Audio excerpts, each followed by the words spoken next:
Welcome to the Divorce Survival Guide podcast, where we have open and honest conversations about co-parenting, separation, divorce, and the hardest question of all, should you stay or should you go?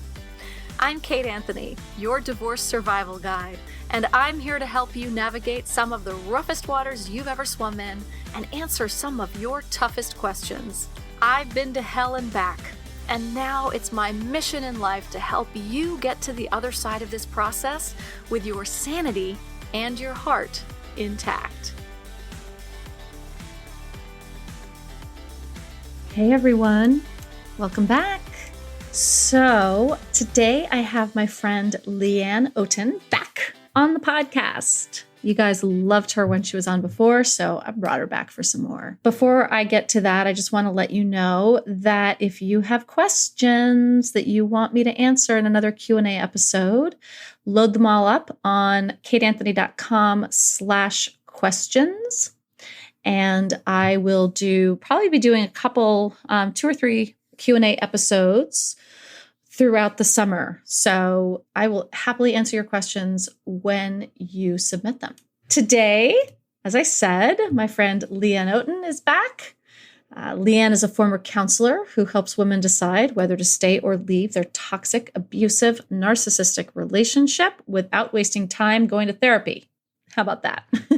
And today we're talking all about what happens on the other side. So we talked last week with Lundy Bancroft about, sort of post-separation abuse in the court system and how the court system really does not support us in the aftermath. And now we're talking with Leanne about really the emotional experience that victims have, like when they're on the other side, when they've left, when we think that it's going to be like, whew, I made it.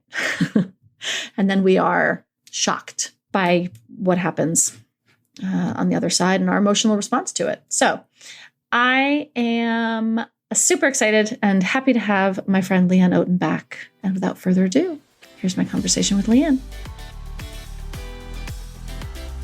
Leanne, my friend, thank you so much for coming back on. You're welcome. And we're going to talk about the aftermath. Right? Yeah. The hell that comes after you get out. Yes. Specifically out of an abusive marriage, right? Yeah. I mean, that's really specific. And there's something very specific in this that happens when a perpetrator is losing power and control. Right? Because what they like to do then is do everything they can to get it back. Right. And we've heard that adage that it takes women 7 times to actually leave and stay gone. And I actually think that it's a lot more than that, because I think there's a lot of smaller types of leaving where there's discussion of leaving and they take steps to try and leave, but then they get convinced to come back into the relationship fold without actually having to leave the house. Right. So I think there's a lot more to it, that it doesn't always mean they've left physically 7 times, but they've tried to. Yes. They've tried to. And, they say that, leaving is, quote, easy, right? That's like the easy part, but it's the staying gone that is the really hard part, right? So even once you've gotten out and you think, okay, I did it, I can breathe. What happens next? Right. And that's what I think a lot of women are not prepared for, because initially there's that sense of relief. Like, oh, okay, there's a bit of relief. But once all the dust settles and the reality sets in and you start to get into that fog of forgetting how bad it actually was, you start questioning, was it really that bad? Was it me? Maybe it was me. Look, they're happier now. It looks like they're doing better. They've moved on with other people. Maybe it was me. And you crash. Right. Their relationship is so great. Right? Like he's with someone new and they seem so happy and like he doesn't seem to be abusing her. Maybe it was me. Yes. And that can make you spin out very quickly. And what I have also seen with women is that they do literally start to forget about the bad and they're only fixated on the perceived good. So they're just thinking about, this good time and this and that and all these things. And they're trying to make sense of that. And they're like, well, wait, why did I leave? Like, I miss this person. Like they think missing this person means that they shouldn't have left. Yes. Right. Yes. And I think also there's, it's like labor, right? The body kind of forgets the pain. You have to right? survive. Like you have to survive, right?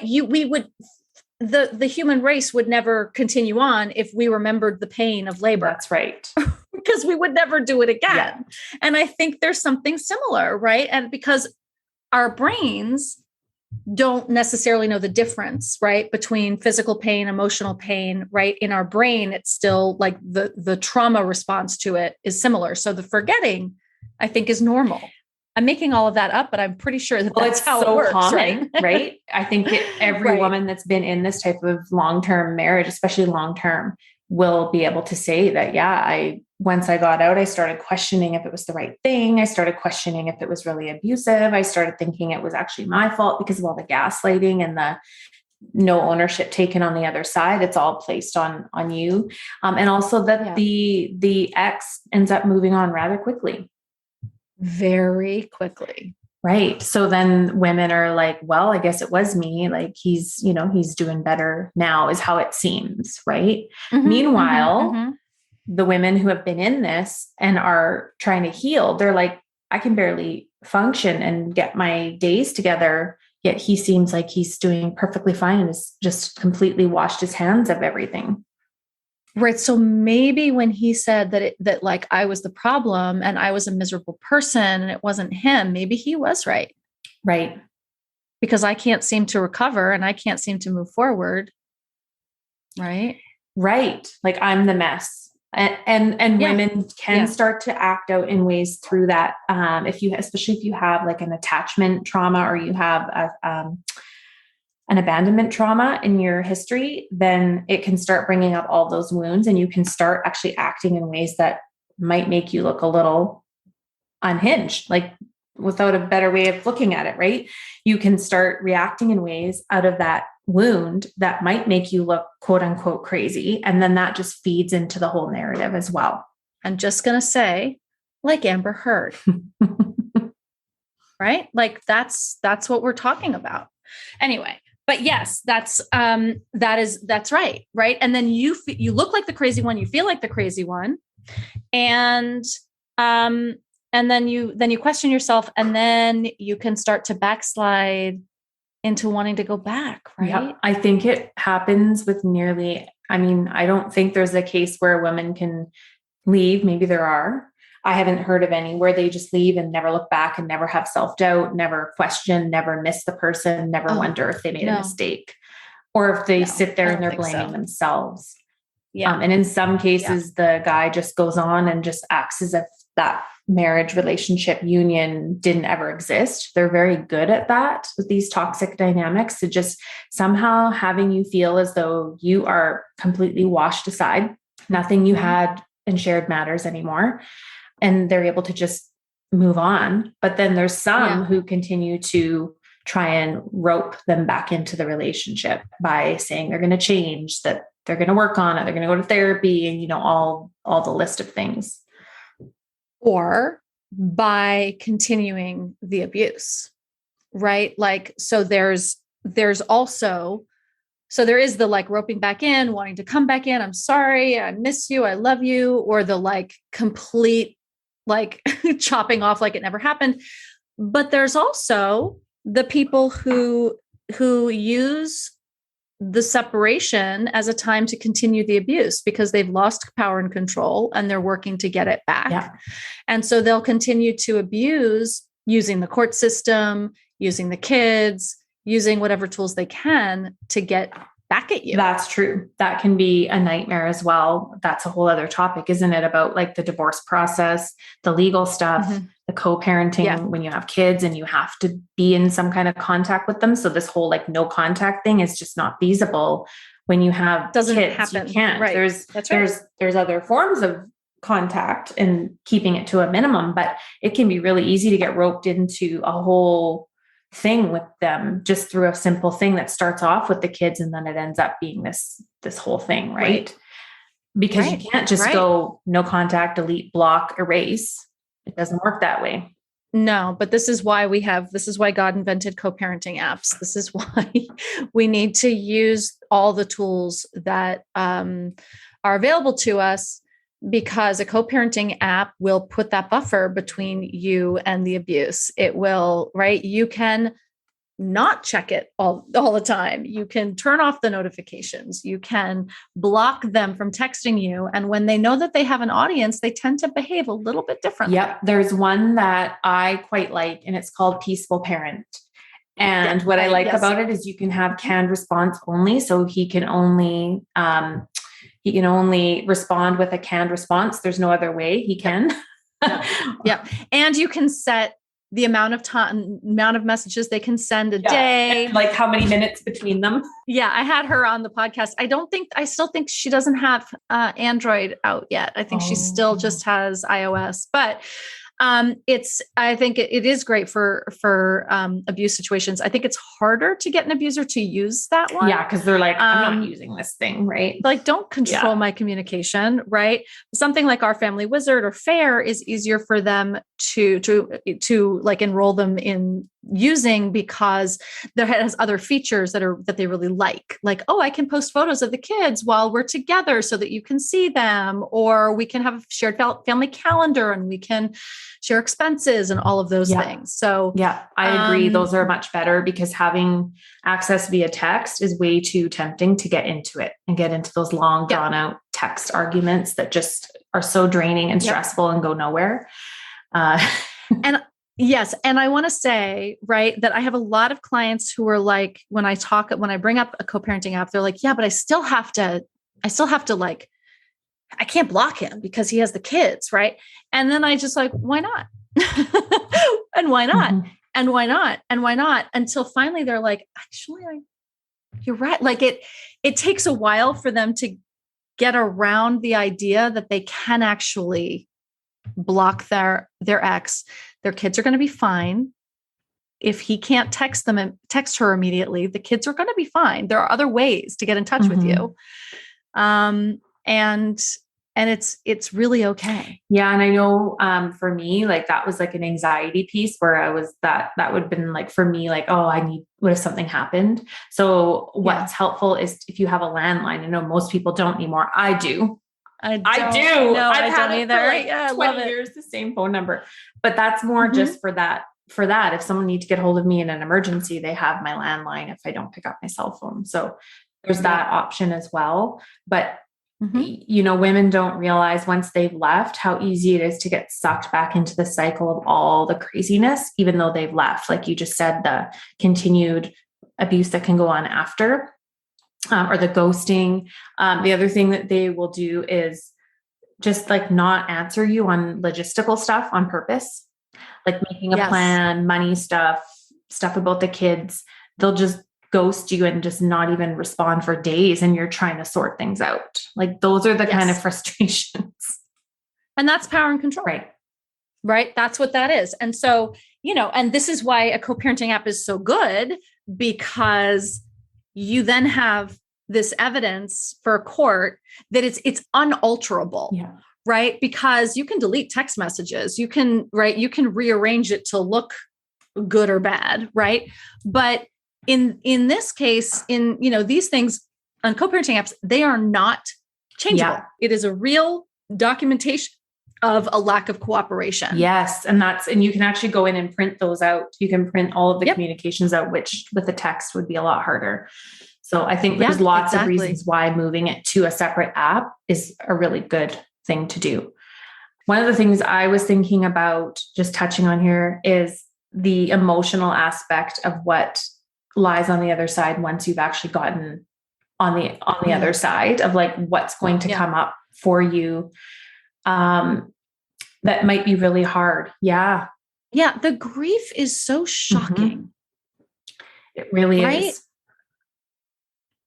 I remember being like, why am I dreaming about him? What the fuck is going on? Why do I feel this way when I was the one who was like, get me out. Yeah. I'm out. And I was thrilled about it. Oh my gosh. And I could so relate. And people are like, I wanted this. Why do I feel this way? Yes. that is what is really shocking. I found that as well. Mm-hmm. But I think it's just for women that are in these relationships, it is real for them. They're putting their heart, soul, everything into this. It's real for them. Their feelings are real. Yeah. Whereas how it appears is that for the partner, it just kind of feels like it's like, oh, well, on to the next, like, let's move on. When she is there trying to pick up all the pieces, she often has the kids most times, and she's trying to pick up all the pieces with the kids at home if they're not with him equal time or whatever. So it is real. And there is a lot of grief, because from what I understand, what I know from myself is that it was something that I really wanted to be okay and to work out so badly. Yeah. And, you have your own memories of having kids with this person, and memories of vacations and family dinners and just day-to-day Saturday stuff. You have good there are some good memories. So you're the one that's feeling the grief, whereas it appears, I mean, we don't know. I don't like to pathologize. I don't like doing that at all, but it appears that they don't seem to have a lot of that guilt, remorse, grief, pain, suffering, rock bottom when they leave. They just go on to the next, is what it looks like, right? That's kind of the pattern. Yeah, absolutely. Right. And you're right. Like, we have no idea what's really going on with them at all. Often, if they are just like moving right along, it could be, that, that they're burying their feelings, or, it could be that they are, narcissists or sociopaths who actually don't have the right, but we don't know, and that's why I don't. But we don't know. That's right. We don't know what their experience is, and very often, in a power and control dynamic, in an abusive relationship, usually the victim is more of an empath who is trying to get the love back. They're just trying to get the love. They're just trying to get the love. They're just trying to get the love. And the abuser is just trying to get power and control. Yes. Like, we are not playing the same game in the relationship. And so it makes sense that they would move along quickly, because it's not about the love and connection that we thought we felt. Right. And I think that can lead to the whole rock bottom. And the other thing that I think is really important to touch on is, when you're in the relationship, you are operating from the highs and lows of adrenaline and anxiety, the highs, lows, right? Looking for the next hit. And then when you come out of it and there's nothing, you can very easily drop into this depressive state. Right. Because you're not getting the dopamine hit anymore. And we are, that's the trauma bond, is the addiction to that dopamine hit. And when we're not having it, right, it is like coming off of a drug. Absolutely. It's actually the exact same thing. It's incredible, actually. And you might not be prepared for it. So I tell my clients, I just want you to be prepared that the hard part is coming, actually. Not to be a Debbie Downer, but you need to be prepared, right? That's right. And so it's not only that, but it's like physiological stuff. Like, you might, like for me, I lost my appetite and just dropped a whole bunch of weight without even trying, because of the stress. Could go the other way, where you're more eating or drinking more alcohol to cope. Yeah, that was me. I drank my way through. Yeah. Well, that's the thing. You find ways to cope. You will find that likely you're losing sleep. Like, your sleep is not the same. Other physiological things, thyroid, adrenals, hormones, all this stuff could be kind of out of whack, right? Until you start to kind of catch that other side of the equilibrium of I'm kind of over all that. And it really depends on, I think, on the work that we're doing to move through this, how long that lasts. I think some women can stay in that stuck place for years and years and years and years if they're not doing the work. Yes. So what do we do? Like you said, we got to prepare for it. And then we have to do work around it. What do you recommend that people do? How do we prepare?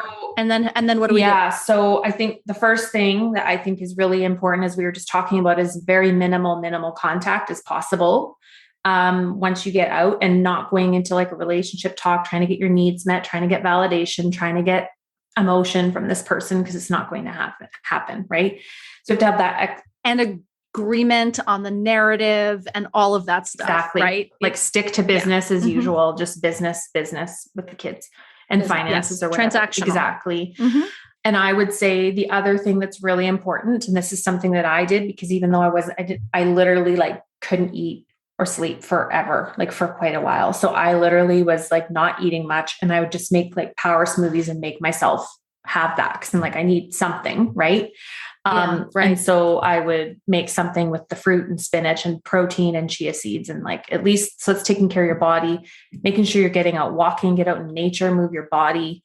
But the biggest, and this is the part that can be the hardest, is just you have to feel the shit. You have to feel your way through it. It's going to suck. It's going to be hard. It's going to be brutal to feel it. But if we numb it and avoid it and distract from it completely, then we don't get to move through it. That's right. That's right. It sort of reminds me of, just from like an addiction, since we're talking about addiction, that, it is like, because it is being addicted to that dopamine hit, right? And that I remember when my ex-husband was trying to quit smoking, and he would go on the nicotine patch. And then he would cut the nicotine patch in half for like a month or a few weeks. And then he would cut it in a quarter. And then he would wear that for a while. And then he would take the nicotine patch off and immediately start smoking again. And so he had not smoked in a few months, but he had never been nicotine free. Right. And when he finally like went into a program for it after many, many years, he was like, they were like, no. You got to go cold turkey and then experience, because you've never been nicotine free. You've literally never been nicotine free. That's a really good analogy. Right? That like, we have to go through the pain and the agony of the separation to get to the other side. Otherwise, we're going to keep, as soon as we cut that patch down to a quarter, we're going to start smoking again. Well, right? And to your point, every time you have any type of interaction with your ex, is like, it's kind of like that. I'm just having a little hit of nicotine, but it's a hit of that high or that. For me, what I noticed was just even like seeing my ex when we were doing drop-offs and things like that, it would get everything all triggered and stirred up. So it is important to minimize your contact to only the necessary. Really, it is. Yep. Not that it's easy to do that. I mean, you go from spending 5, 10, 20, however many years with someone, and to only get to this place where you're like, I can't even like speak to this person. I don't even want to. Right. And that might not be forever, but when it's raw and just like, that's right. It's so raw and new. That is how we have to take care of ourselves. It's like you said, you're trying to quit smoking. You need to go cold turkey and not have any nicotine. You have to see it that way. It's kind of like too with alcoholism. Right? If you use alcohol, you're not just going to have one shot. Hell no. Right? Like, hell no. Not going to work. Exactly. 3.5 years, zero alcohol in my life. Right. So if you just were like, I'm just going to have a little shot, how would that work for you? Oh my God. I can't. Yeah. And now a word from our sponsor, the Divorce Survival Program. Now that you know that divorce is on the horizon, you need to get up to speed on how all of this works. Stat. You probably have 1,000,001 questions swirling through your head, from how and when do we tell the kids to will my ex and I ever get along again, and just about everything in between. You've got legal questions, you've got financial questions, and you've got a whole host of questions about your kids. And that doesn't even touch how you'll start your life over again. Lucky for you, I have the answers to all of your questions. As one of the pioneers of the divorce coaching industry, I've been helping women navigate the divorce process for the last decade. And now, for the first time ever, all of my divorce wisdom is available in one online program. The Divorce Survival Program will help you process the emotional fallout of your divorce so you don't go into mediation bitter or resentful. It'll help you understand the difference between litigation, mediation, collaborative divorce, and identify which is right for you. It'll help you tell your husband you want a divorce in a way that doesn't keep you stuck in a circular conversation for the next 3 months. It'll help you tell your kids you're getting a divorce in a way that won't completely break them. It'll help you understand how your divorce will impact your friends and family and what conversations are appropriate to have with each. It'll help you create appropriate and healthy boundaries with your ex. and learn about dating after divorce and how that will affect you, your kids, and yes, even your ex. But most important, the most important thing this program will help you do is protect your children from any unnecessary fallout from an ugly and contentious divorce litigation. And that, my love, is fucking priceless. So sign up today. Go to kateanthony.com/gettingdivorced and don't forget to use the code DSGPOD for $50 off. That's DSGPOD, Divorce Survival Guide Podcast, because that's where you heard it. DSGPOD will give you $50 off. So once again, that's kateanthony.com/gettingdivorced. And now back to our episode. I will say I did this all wrong. 13 years ago, when I got divorced, I did it all wrong. We went straight into being best friends. And We could talk about that too. Yes, let's. We went straight into being best friends. And then, because we were both like, woohoo, all right, we're done. We don't, we stopped getting our emotional needs met from each other. We're good. And so we became best friends. And what that did was keep me completely vulnerable to his attacks. When they would occur, they were fewer and farther between, but they still happened and they were brutal. Wow. Until I said, forget it, no more. And I cut it. I just completely cut it off. And then over the course of 10 years, we were able to rebuild our relationship to where we are. And the boundaries are still very, very strong on my side. And, a toe gets dipped over that line and like danger happens. And I'm like, nope, I'm out again. And I'm hypervigilant about that's it. really good, because I think that is what we're in for. When we have kids with someone, you're going to have to be in contact with them at some level, probably forever if you've got kids. Right. Yep. And so it's understanding where you just said, dipped your toe, crossed that boundary line into, I just went over there, and you check yourself and you come back. Right. That's right. Doesn't mean you're going to do it perfectly.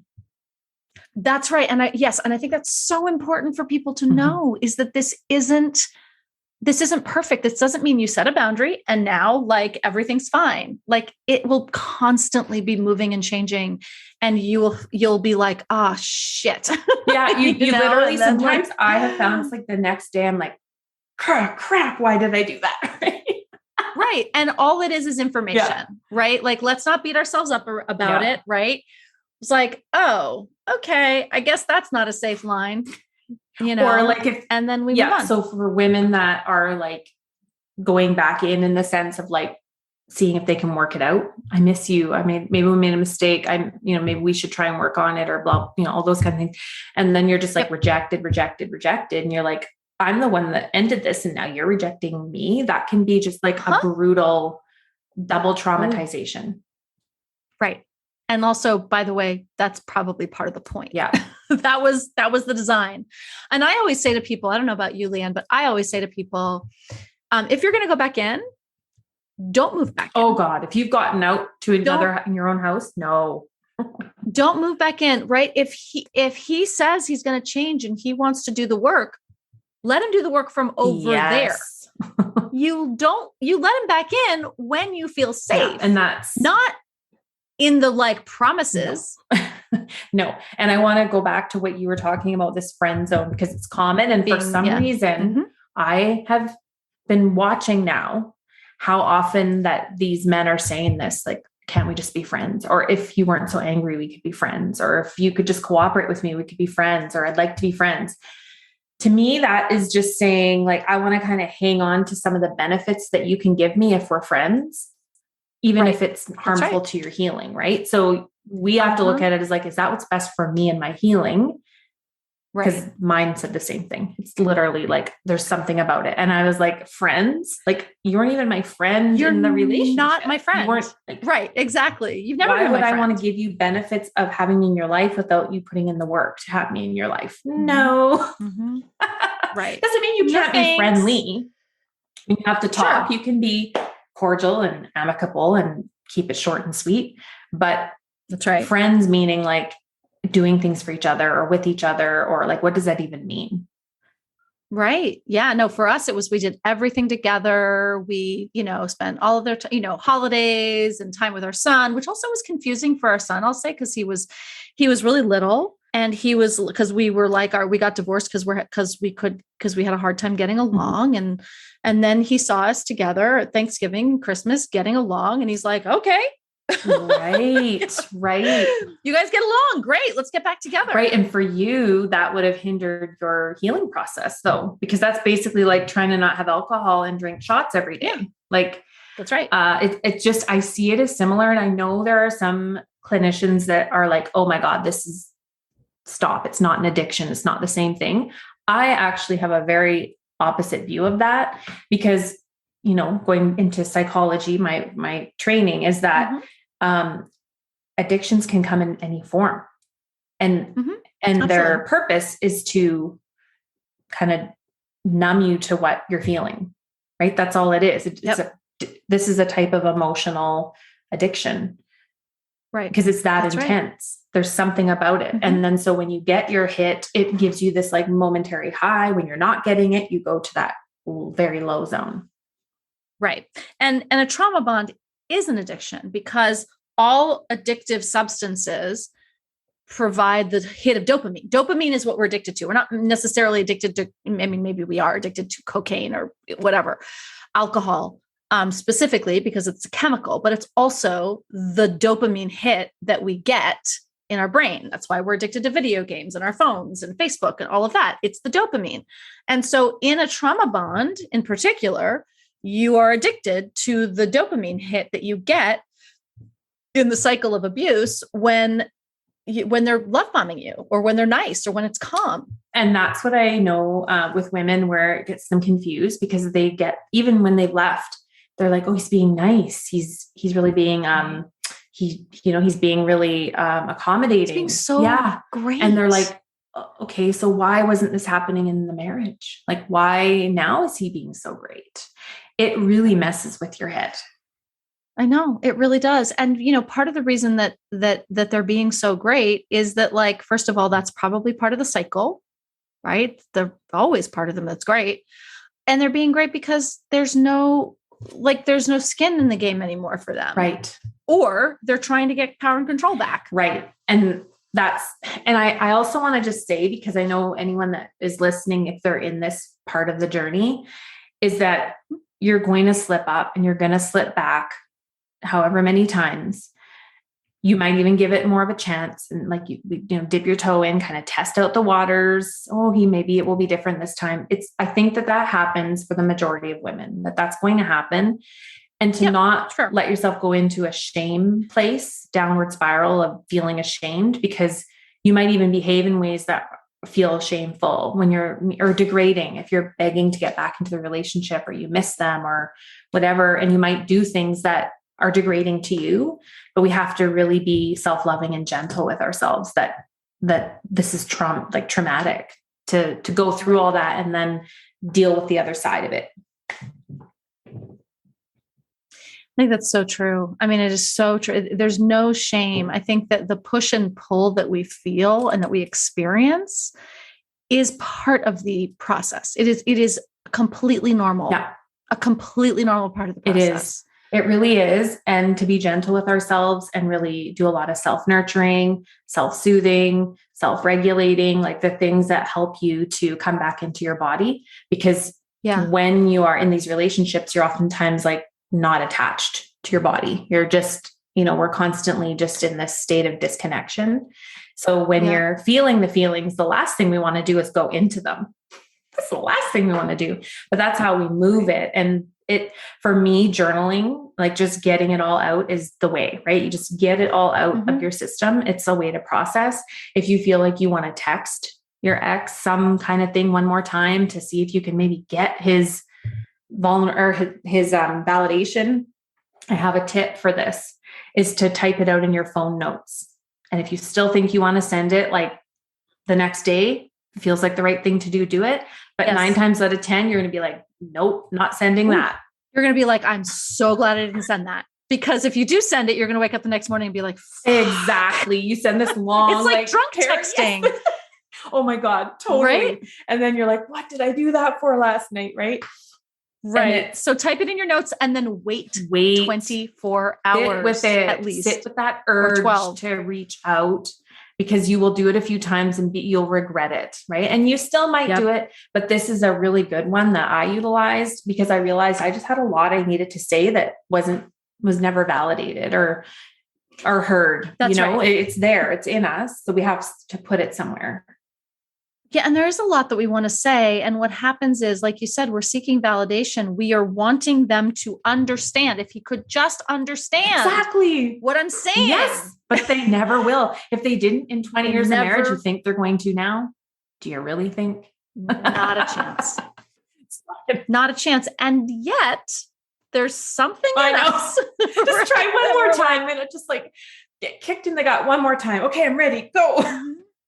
Right. Like, it is baffling. It is truly baffling how we just, like we said, we forget, right? Our brains force us to forget and think that if we try a different tactic, everything will be fine. I know. And I think, again, it is one of those things I think every woman has to kind of go through and feel her way through all of that. Yes. And I think what's really important and why this is a good conversation is women need to know that it's normal, that this is what to expect. This is what happens. It's not, doesn't mean you should have gone back into it. Doesn't mean that it wasn't abusive. In fact, I believe the more confusion and the more turmoil you're going through on the other end, the more manipulative and abusive it actually was. The harder the withdrawal, the more deep that addictive component is to it. That's what I believe. Yep. The more you have that confusion and you're like, oh, maybe it was me. Maybe he was perfectly fine. And then you start seeing all your own flaws and you're like, oh, maybe it was me because I wasn't perfect. Right. And you kind of can spin into a dark place. And there are probably things that you need to work on. Right. And that's perfectly fine. But that doesn't mean that you need to go back in. Right. You need to find a good therapist, a good coach, somebody that can help you work through those feelings. Yes. And have somewhere to put them and to have processes to another thing that's really helpful is if you have like a really good buddy system, like you have someone that knows what you've been through and you can text them when you're feeling like you have the urge to text. I think what it is we need somewhere to put that energy because it's really intense. The urge, it's like any addiction, the urge to use. Yeah. Like, I just want to explain this one more time. Say it just right. Yeah. Maybe he'll get it. That's right. Instead, text it to your bestie and say, hey, when I do this, can you just remind me why I left? Just remind me. I mean, listen, this is why, 12-step programs exist, right? It is the group that gets it. You and I each have Facebook groups that are full of women who get it. And then there's like sponsorship, right? If we're just going to keep using this addiction. Yeah. Oh, I think it's analogy. A good frame. I do. It is. I think it's a great frame because you have a sponsor, you have someone that you call when you want to drink. That's really wise. That's smart. Right. And they talk to you about, they talk you through it. I really like that. They talk about in 12-step programs, like you think the drink through. Okay. So you're going to have the drink. What's it going to feel like? It's going to feel great. I'm going to love it. Okay. And then what's going to happen? I'm going to have another. Okay. And then what's going to happen? I'm another. And then I'm going to start calling people. And then I'm going to start breaking things. And then I'm going to end up in jail and blah, blah, blah. Right. Okay, I'm not going to do that. Right. Yeah. And actually, when we're talking about this, I have been revamping some things in my program to actually have a component of it's like no contact anonymous, like, and then have like a support thread that is for like, when you're going to reach out, this is what you're going to do instead. Or another person in the program or something, because not everybody gets it. You're not going to go to your mom that doesn't get it and, or a friend that doesn't have a clue and be like, here's what I'm doing. I'm thinking about going back. And they're like, are you nuts? What are you talking? Not going to be helpful. That's right. You're not going to call some random person who has no problem with alcohol and be like, I think I want to drink, right? You're going to call someone who gets it. You're going to call another alcoholic. You're going to call someone who's like who understands what it's like to want to drink that badly. That is it. And that is why the work that you and I do in this field is so imperative, because to be able to have other women say, oh my God, I so was there. And yes, that's me. I'm going through that too. It's powerful. If you don't have that kind of validation that you're trying to seek from your ex, you're never going to get. You want to get it in a healthier place where you don't have to explain. That's right. And it is that, and it is that validation that we're seeking, and we're going to get the validation. And so then we start training our brains, right? Because that validation gives us that dopamine hit. And so we're going to start training our brains to be seeking dopamine in healthier ways. Exactly. Because dopamine's not a bad thing. It's the reward system of our brain, but it's just where we're trying to get it from is not so good. If it's not a healthy source, if the source leads to more pain and suffering, we need to find another way. And it is retraining your brain to go, I was just about to text this whole thing, and you stop yourself and you delete it. You put it in your phone notes instead. Like, it's still like the feeling like you're texting it, but it's just a way to channel it in a way that's not going to have repercussions for you. Because you'll notice if you do that, you most times will never send that text. You'll be like, delete. Thank goodness I didn't send that. Right. Yes. You're going to wake up the next morning and be like, oh, thank God. Right. And that right there is a dopamine hit. And, I was just talking to my coach about, the way to create new habits, right, is to make, when you're trying to make a new habit, is to make it really convenient, right? So you put your gym, they say, put your gym clothes on the floor, so you have to trip over them. So you have to put them on, right? And to break a habit is to make it inconvenient. Right. So taking someone out of your phone, right? Taking his contact out of your phone entirely, or blocking it, or whatever, makes it really inconvenient. It's like an extra step. And just that extra step will make it harder and make it so that you that's really good. So that you go, oh, wait. Oh, but I can put it in my notes, like Leanne told me to. Yeah. It's a way to get that energy out and move it and not put yourself in harm's way. The thing with the removing a contact is a really good idea. And maybe in some cases, after there's been several months of healing being done, perhaps you can text with your ex when it comes to your kids, maybe if it can stay on topic. I don't know that it needs to be like, who knows? You might also be in a situation where you cannot ever have that again. But I think for the first while, when it's raw and new, you need to have those barriers in place. I think removing the contact is a really good idea. And just using the app. I mean, what you're saying about how controlling men would be like, I'm not using that app. Well, if that's the only means they have to get in touch with you, what are they going to do? Yes. Right. You're just like, well, I'm sorry, but this is, and I think it's also the way you frame it is, I think this is what's best for both of us and the kids, for us to move our communication into a place where we're just really staying focused and on topic. And that's what's best for all of us, instead of, I'm not going to talk to you by text because I blocked you. And this is like, I think this is what's best for us so that we can stay on and topic. for our kids. Exactly. Like, so we're not getting into the crazy stuff. We're just not in conflict. Let's just keep it about this.